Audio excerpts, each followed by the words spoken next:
je dirais, j'ai la lourde responsabilité d'animer cet hommage-là.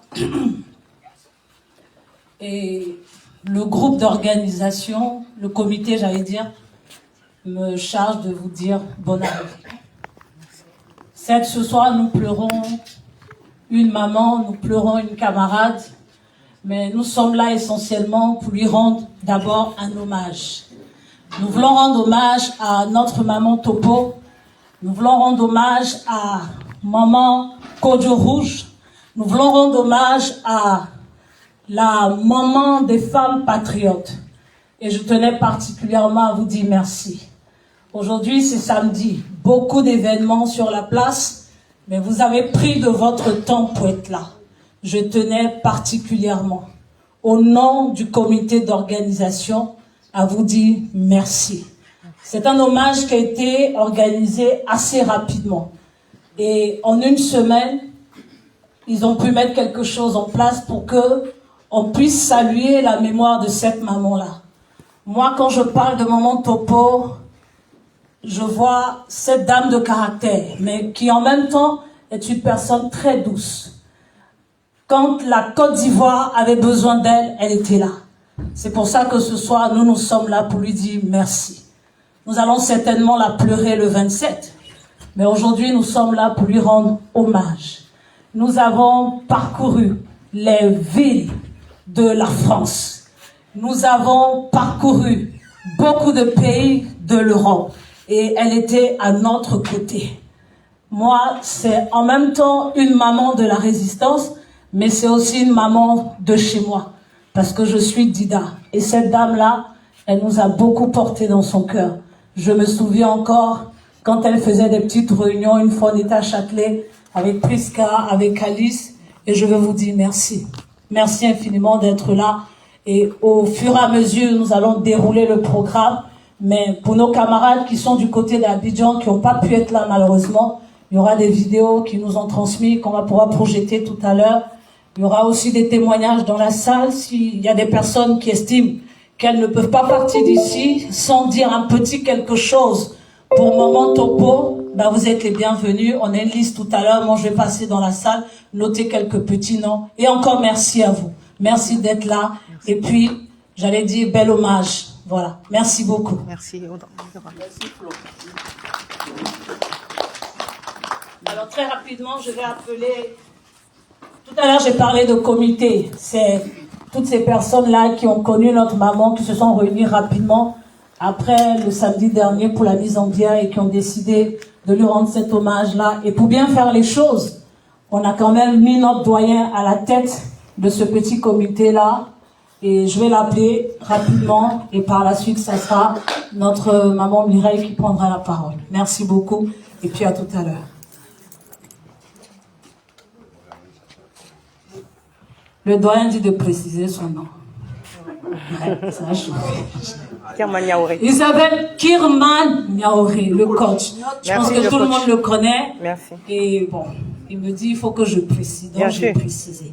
Il n'est plus à présenter. Pour ceux qui étaient avec nous durant toutes ces années-là, je pense que c'est une figure qu'on devra aussi honorer au fur et à mesure. On aura l'occasion de parler de toi. Merci beaucoup, papa. Et je te donne le micro.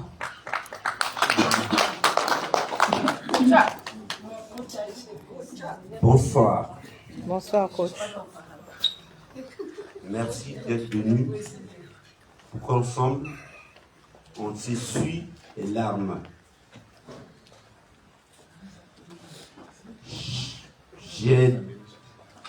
On a tous demandé à la charmante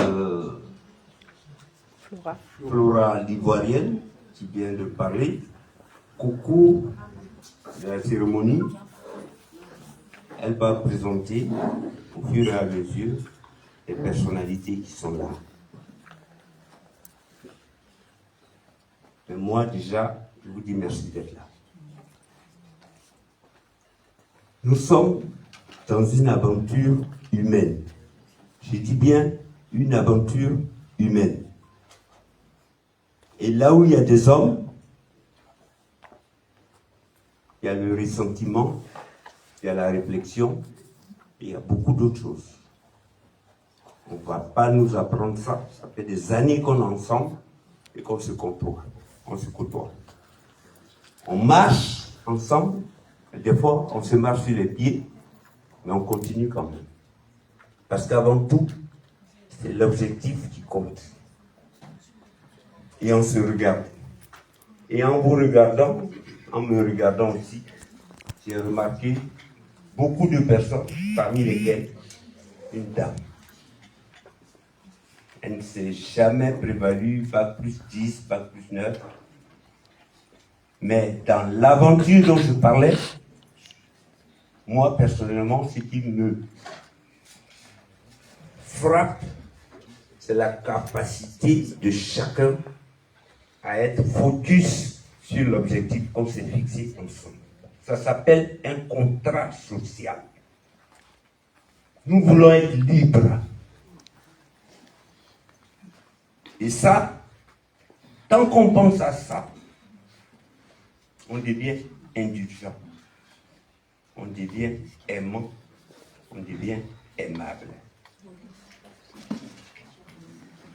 Nous n'avons pas tous la même façon de voir les choses. Ce qu'on a ensemble, c'est l'objectif qu'on veut atteindre. Et dans une aventure humaine, malheureusement, l'homme est mortel. Oui, ça nous fait mal. Depuis combien de temps on a mal?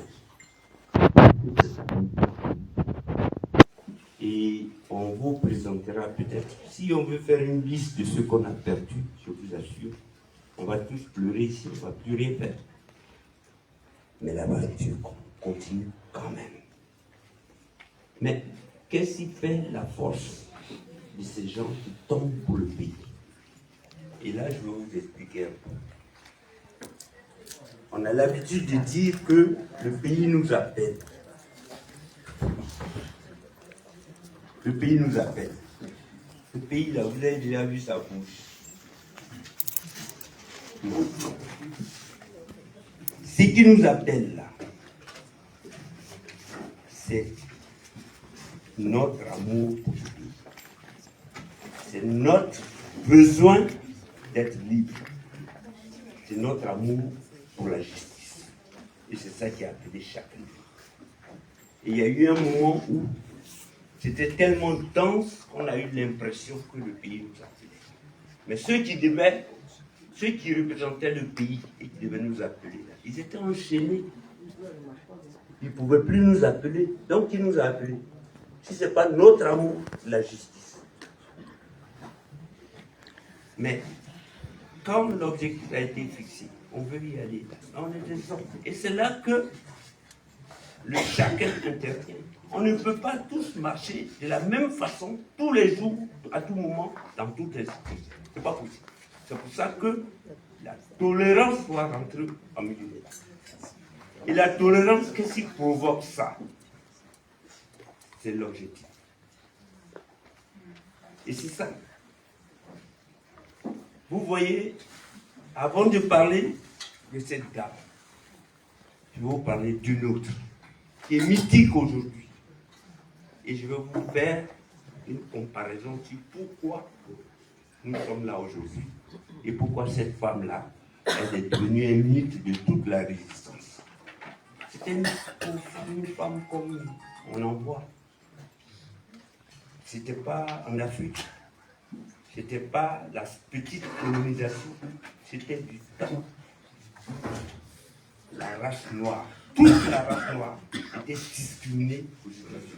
Au sommet de la discrimination, une dame, un blanc lui demande de s'asseoir, de se lever pour que lui s'asseye. Elle dit non. Elle ne voit pas pourquoi. Et vous comprenez que c'est devenu ce geste seulement, ou ce geste, je sais que dans la salle, tout le monde connaît Rosa Parks. Mais pourquoi dans mon village, là-bas, on connaît son nom, alors que son acte de rébellion est passé à des kilomètres, à des milliers de kilomètres. Parce que ceux avec qui elle luttait C'était des hommes, c'était des femmes qui voulaient que leur lutte là soit. Il y a beaucoup de familles qui avaient fait mieux que Rosa Parks. Mais vous êtes parmi des Ivoiriens qui n'ont pas envie que leurs voisins soient un peu au-dessus d'eux. Et c'est dans ça qu'on est. Ces chocs qu'on a comme ça, là, c'est qu'on nous sent grandis. Parce que vous voyez, ça tombe comme ça. Oh. On était puissants. Ça nous a dépassés. Mais quand quelque chose te dépasse, qu'est-ce qu'on fait? On pleure. Il y a longtemps qu'on pleure. Depuis des décennies, le noir pleure, il crie, et rien ne change. Donc maintenant, il est temps de se surpasser. On est dépassé, on se surpasse. Et vous savez, la nouvelle, la mort du Coco, ça nous a tous blessés. Mais moi, je me suis dit, non, cette dame-là, elle a donné au-delà de ses capacités naturelles. Donc, je ne peux pas rester chez moi. Je n'étais pas en bonne santé. Je dis, ce soir-là même, il faut que j'aille. Quand je suis parti, je n'ai pas été le seul à penser pareil. J'ai trouvé des camarades de lutte. Tous n'étaient pas ses préférés. Mais c'est des gens qui ont une certaine idée de cette lutte. Et on s'est retrouvé sur le principe. Et c'est là qu'on est rentré en négociation avec eux. On s'est dit, à certains moments, on voulait rendre hommage à certains de nos camarades qui sont tombés. Et on ne s'est pas bien entendu avec la famille, ou bien quelque chose n'a pas marché. Mais c'est ça qu'on voulait faire. Et donc là, on a bien négocié, on a placé les choses, on a dit à nos représentants d'en face, à nos représentants qui étaient en face de nous, nous allons, on sait qu'il y a des veillées. Donc, nous allons à tous les niveaux, mais des grâces qui nous laissent prendre l'image à notre camarade. Il y a deux familles. Il y a une famille biologique et il y a une famille. Voilà un peu, en gros. Mais moi, j'ai été son conseiller en communication. Une femme, donc elle pouvait être femme. Ce que j'ai dit tout à l'heure, pourquoi j'ai remarqué en elle quelque chose de fort. Elle avait envie de tout de suite et maintenant la Côte d'Ivoire soit libre. Elle n'a pas accepté. Merci. Quand on veut quelque chose, il y a une façon de faire. Et ça, vous savez qu'il y a beaucoup de paramètres. La gestion d'un groupe, j'ai la chance, je suis entraîneur dans des équipes, dans le sport collectif qui soit, c'est le volleyball. Vous ne connaissez pas le meilleur joueur du volleyball, parce qu'on se tient, il n'y a pas un qui. Donc, c'est un peu ça, c'est comme ça qu'on doit se voir. On n'est pas en concurrence. Le micro. Merci. Merci beaucoup. Merci. Et on le faisait. Hein? Et il faut qu'on le fasse. Vous n'êtes pas bien. Les gens ne sont pas bien. Chaque geste, chaque parole qu'on prononce qui ne va pas dans ce sens, vous savez ce qu'on appelle l'autocensure.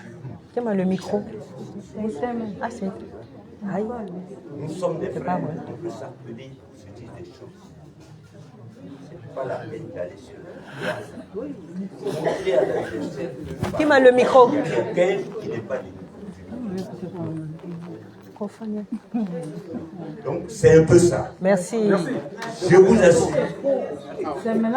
que l'objectif, je vous fais confiance parce que l'Ivoirien, quand il veut. Mais est-ce qu'on est vraiment tous Ivoiriens maintenant? Voilà. Sinon, l'Ivoirien, Ça vous élève. Un an d'indépendance, moi j'avais 5 ans. Je suis rentré à l'école en même temps. J'ai vu tous ces gars. Je les ai vus. J'ai vu ce qui a changé. Je peux expliquer pourquoi on est dans la merde. Voilà. Donc, vraiment, nous sommes là à travers l'hommage qu'on va rendre. Merci. Mais que les femmes qui ont fait l'effort d'être là et qui feront l'effort de nous écouter sachent que c'est à elles. Applaudissez, applaudissez. Merci.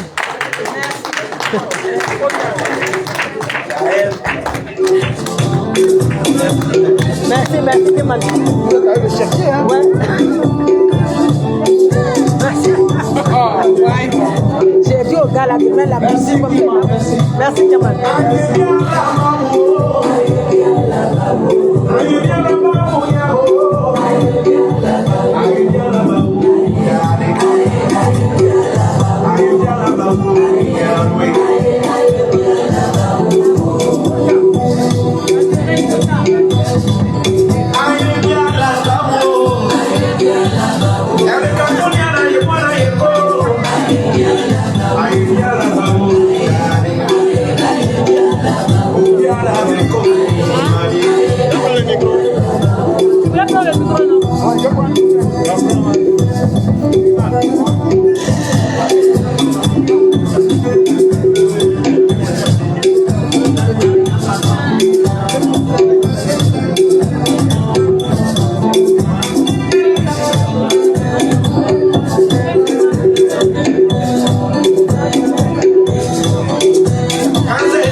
Allô. Merci. Merci au coach Kilman. Donc, nous rappelons encore pourquoi nous sommes là. C'est-à-dire cette cérémonie est organisée par les mouvements de résistance et des militants politiques. Voilà. Donc, nous avons lutté pendant des années ici. Et Topo Léontine a lutté depuis, c'est pas en 2011, hein, c'est depuis 2002. Voilà, elle a près de 20 années de combat, 24 années de combat. Voilà, donc nous sommes ici et nous allons remercier, il y a la famille ici qui est là, la famille de Topo. Il y a aussi la délégation du PDCI qui vient d'arriver, nous les remercions. Il y a des patriotes et c'est cet appel-là que nous avons lancé et nous aimerions préciser que nous ne sommes pas à une veillée. Nous sommes à un hommage patriotique et politique et militant. Voilà, parce que la camarade, la maman, elle est tombée au front et il était normal pour nous de l'honorer afin que son combat, bien vrai qu'elle sera en terre, mais sa mémoire doit vivre. Sa mémoire doit vivre. Donc tout à l'heure, il y aura des artistes. Je salue l'arrivée du camarade Sombré. Voilà. Et aussi, il y a d'autres artistes qui arrivent. Tous les artistes de la résistance, ainsi que des femmes. Et aussi, dans cette organisation, dans ce comité d'organisation-là, il y a près de 40 personnes. 40 personnes et c'est sur fonds propres. Voilà, nous avons cotisé. C'est comme si, bon, c'est un événement malheureux, mais c'est comme si on veut faire l'anniversaire d'un ami, on s'appelle et on cotise. On n'a pas besoin d'autorisation. Parce que même pour combattre celui que vous savez, on s'est levé de nous-mêmes et on a combattu. Voilà. Et nous sommes, comme on peut dire, des insoumis. On ne nous donne pas d'ordre. Nous, on dit, Topo Léontine, elle a fait le combat, on va le faire. Et aussi, il y a ceux qui avaient mené son dernier combat, son combat continue, ceux qui ont mené son combat avec elle, les récents combats, ils sont aussi ici. Ils ont leur organisation, ils prendront certainement la parole, conduite par le camarade Zadi.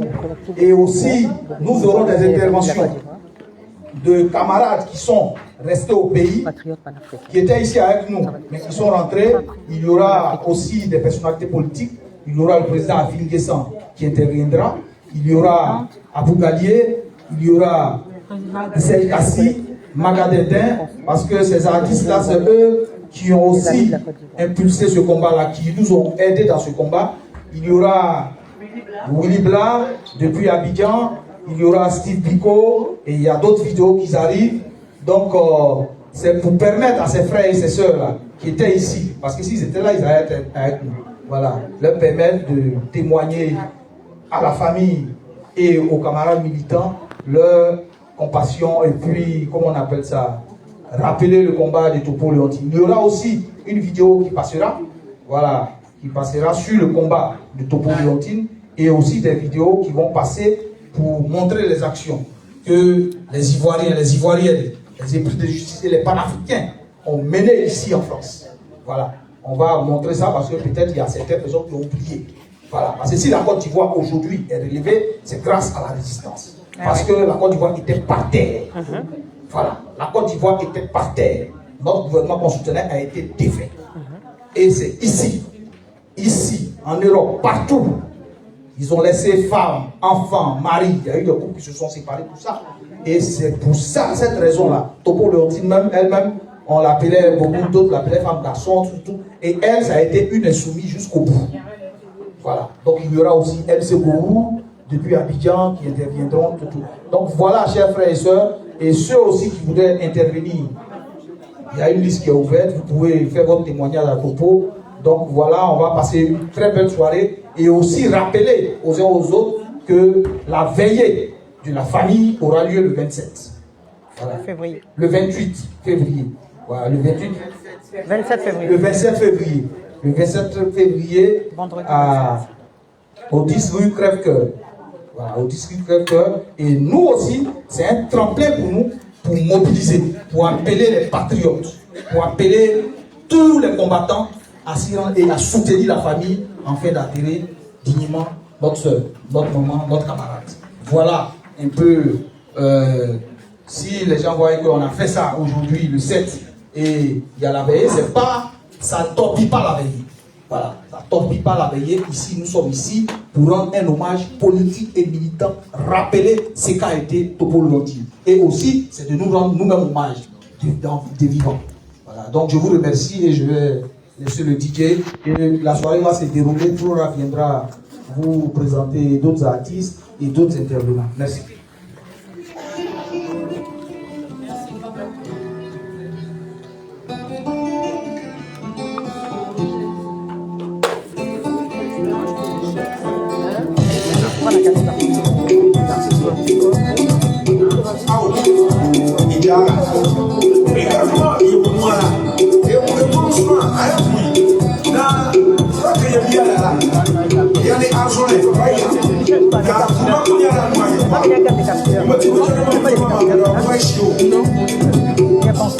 Ils sont habitués, donc vous les prenez les gazés, il y avait une vidéo de BDG.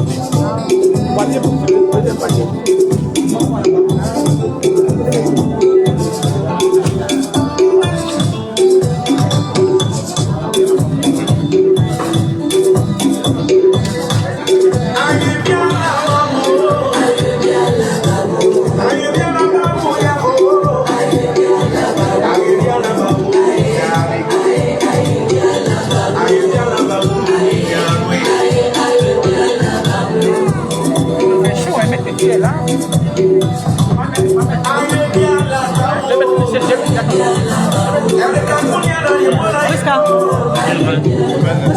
Oscar, prends les t-shirts rouges. Hein? Prends les t-shirts rouges.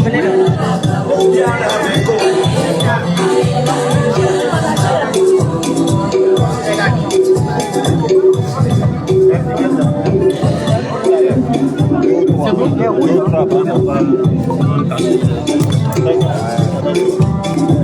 Ça, on met ça rouge.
Non, mais pas grave.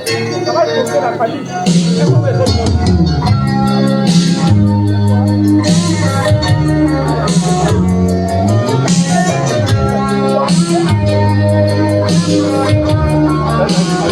Comment?